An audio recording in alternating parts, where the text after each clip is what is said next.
আসসালামু আলাইকুম। আশা করি সবাই ভালো আছেন, সুস্থ আছেন।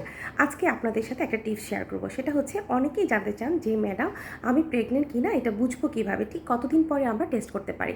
নাম্বার 1 সেটা হচ্ছে যাদের মাসিক নিয়মিত হয় তাদের ক্ষেত্রে মাসিক যেদিন হওয়ার কথা তার পরের দিনই যদি মানে মিসিং যেদিন হলো তার পরের দিনই যদি টেস্ট করে তাহলে তারা বুঝতে পারবেন যে তারা প্রেগন্যান্ট কিনা। 2 নাম্বার যাদের মাসিক অনিয়মিত হয় তাদের ক্ষেত্রে যেদিন মাসিক শুরু হয়েছিল সেদিন থেকে 36তম দিন পরে যদি আপনার প্রেগনেন্সি টেস্ট করেন তাহলে বুঝতে পারবেন আপনারা প্রেগনেন্ট কিনা।